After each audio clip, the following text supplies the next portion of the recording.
Want অর্থ চাওয়া। I want আমি চাই। আই ওয়ান্ট টু প্লে আমি খেলতে চাই। আই ওয়ান্ট টু রাইট আমি লিখতে চাই।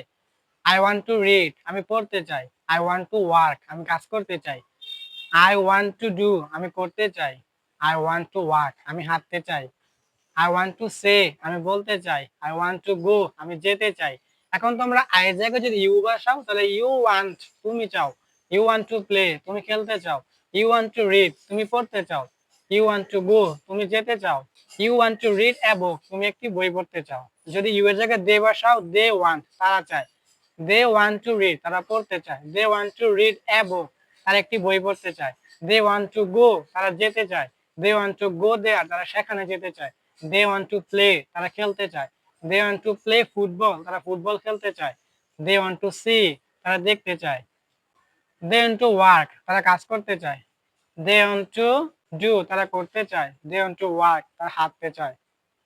ক্যান ক্যান অর্থ পারি। আই ক্যান আমি পারি। আই ক্যান প্লে আমি খেলতে পারি। আই ক্যান গো আমি যেতে পারি। আই ক্যান রাইট আমি লিখতে পারি। আই ক্যান রিড আমি পড়তে পারি। আই ক্যান রিড এ বুক আমি একটি বই পড়তে পারি। I can write a story আমি একটি গল্প লিখতে পারি। আই ক্যান ওয়ার্ক আমি কাজ করতে পারি। আই ক্যান ওয়াক আমি হাঁটতে পারি।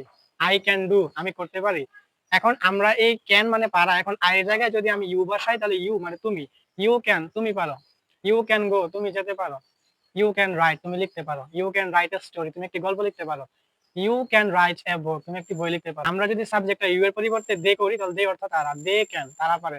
দে ক্যান গো তারা যেতে পারে। দে ক্যান রাইট তারা লিখতে পারে। দে ক্যান রিড তারা পড়তে পারে। They can read a book তারা একটি বই পড়তে পারে। দে ক্যান ওয়ার্ক তারা কাজ করতে পারে। দে ক্যান ডু তারা করতে পারে। দে ক্যান ওয়াক তারা হাঁটতে পারে। দে ক্যান সে তারা বলতে পারে। এরকম ভিডিও পেতে হলে অবশ্যই ফলো দিয়ে পাশে থাকবে। Okay, good bye, see you in the next video.